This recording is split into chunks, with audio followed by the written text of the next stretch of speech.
Amados irmãos e irmãs, paz e bem. Hoje é dia 18 de junho, sexta-feira, e o Evangelho para hoje é Mateus capítulo 6, versículos de 19 a 23. Naquele tempo disse Jesus aos seus discípulos: Não junteis tesouros aqui na terra, onde a traça e a ferrugem destroem, e os ladrões assaltam e roubam. Ao contrário, juntai para vós tesouros no céu, onde nem a traça e a ferrugem destroem, nem os ladrões assaltam e roubam. Porque onde está o teu tesouro, aí estará também o teu coração. O olho é a lâmpada do corpo. Se o teu olho é sadio, todo o teu corpo ficará iluminado. Se o teu olho está doente, todo o teu corpo ficará na escuridão. Ora, se a luz que existe em ti é escuridão, como será grande a escuridão? Palavra da salvação, glória a vós, Senhor.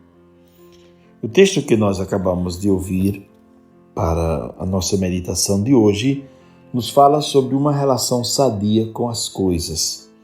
Nos fala que não podemos ser escravos das coisas. Nós devemos possuir as coisas e sermos administradores delas, e não escravos.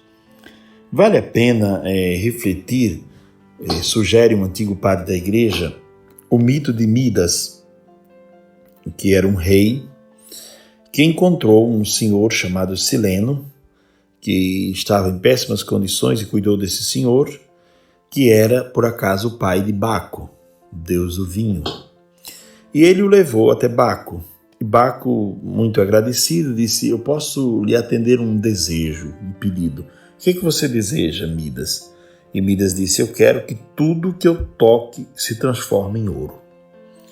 E tanto Sileno como Baco acharam aquele desejo estranho, porque veja na Bíblia, não é? Quando Salomão vai rezar, ele tem condições de pedir a Deus qualquer coisa na sua oração. E Deus se alegra porque Salomão é um homem sábio. E na oração ele diz: Senhor, dá-me sabedoria. E não para mim, sabedoria para conduzir o povo. Veja que homem sábio. Então esse Midas não era um homem sábio. Ele voltou para casa, para o castelo, brincando, transformando árvores em ouro e tudo que tocava em ouro, pedras em ouro. Pois bem, e quando chegou no palácio, chamou os seus servos e disse: Agora eu quero comer, tragam minha comida. E quando tocava na comida, a comida se transformava em ouro. E ele disse: Como é que eu posso comer? E assim colocou uma jarra com água. Quando tocou na jarra, a jarra transformou-se em ouro, e também aquilo que tinha dentro da jarra, tudo transformou-se em ouro. Por fim, veio uma filha preocupada com o pai, né? A filha preocupada com ele, com Midas, veio ajudá-lo. E quando a filha o tocou, a filha também virou ouro. Midas saiu desesperado e invocou a Baco. E disse: Baco, eu gostaria que tudo voltasse a ser como era, porque o ouro não é tudo na vida de um homem. E de fato ele fez essa descoberta pelo lado mais difícil, não é? E Baco desfez, não é? Aquilo que tinha feito, e tudo voltou ao normal. E Midas, então arrependido, foi morar no campo, no mato, na roça, um tempo, como que para purgar o seu desejo, para purificar o seu coração. Os antigos padres da igreja dos primeiros séculos usavam o conto de Midas para dizer como o homem é capaz de cair na loucura de desejar tudo que o olho alcança para si, desejar servos, desejar dinheiro, desejar poder, desejar posição social, desejar notoriedade, o quanto o homem é tolo. E os antigos padres usavam então esse mito, repito, para fazer esta reflexão. Aqui está o perigo. Nosso convívio com as coisas não pode e não deve ser um convívio de idolatria. Quando Deus criou o mundo, Deus organizou o mundo numa certa hierarquia e colocou as coisas sujeitas ao homem. Então, quando o homem se sujeita às coisas e faz de tudo para adquirir um bem ou um status ou um poder ou uma posição de notoriedade, às vezes vendendo-se ou até traindo a sua consciência, traindo a si mesmo, ele destrói a ordem com a qual Deus criou as coisas. Ele destrói a ordem com que Deus criou e trata as coisas que são para ser administradas como se fossem deuses. E aí nasce a chamada idolatria. Madre Teresa de Calcutá dizia: se alguém tem apenas dinheiro, este homem não é rico. Pelo contrário, é pobre.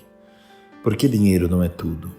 E o conto, a lenda, o mito do rei Midas possa nos ajudar a pensar sobre isso, não é?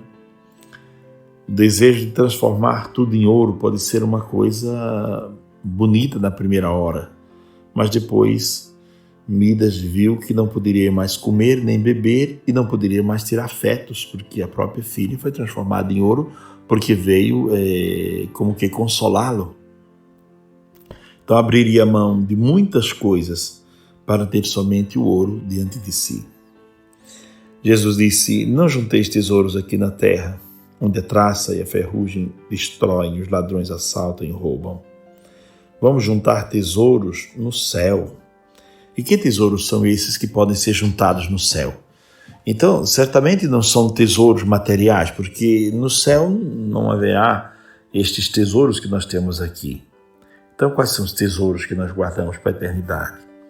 São os tesouros da reta consciência, os tesouros daquilo que a gente pode ler, que a gente pode aprender. São os tesouros de uma consciência alargada, de um coração dilatado pela graça de Deus. Esses são os tesouros que a gente guarda para a vida eterna. Todas as outras coisas nós podemos conviver com elas aqui, mas sabendo que elas são provisórias, que elas são coisas passageiras, que elas não pertencem à realidade daquilo que de fato fica na vida do homem para sempre, não é? Então Jesus diz: cuidado, juntem tesouros no lugar onde a traça não possa alcançar e nem a ferrugem, e nem os ladrões também. Porque onde estiver o seu tesouro, ali está o seu coração. Eu me lembro do tempo do seminário, um reitor muito inteligente, muito bom, que fazia sempre uma pergunta: qual o lugar da casa onde você gasta mais tempo no dia? Onde você fica mais? Qual a coisa do dia onde você gasta mais tempo? Isso revela um pouco da sua personalidade, né? Espontaneamente, não se trata aqui de emprego, de trabalho, porque ali nós somos obrigados a ir, né? Alguém vai ao trabalho porque precisa, né? Claro, o trabalho não é uma punição, o trabalho é uma graça, mas se vai ali porque se deve ir. Mas onde a gente gasta energia, onde a gente gasta tempo? E dizia esse padre: isso dirá muito sobre você. Faça uma análise e pense com calma onde você gasta a maior parte do seu dia, em que coisas. E ali você descobrirá onde está o seu coração. E ter um coração que não seja tão fraturado, tão quebrado, tão dividido, é essa a proposta de Jesus. Ter um coração que pertence a Deus. Ter uma relação com as coisas de cuidado, de zelo, de preservação, e não de voracidade, de dominação e de loucura. E por último, esta parte do olho, não é?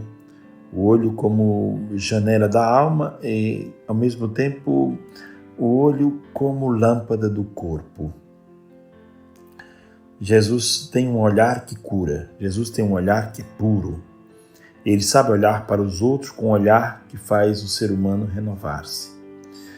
Então aprendamos a olhar o outro com um olhar puro, um olhar de bondade, um olhar de sabedoria, um olhar que conduz o outro a sentir-se melhor.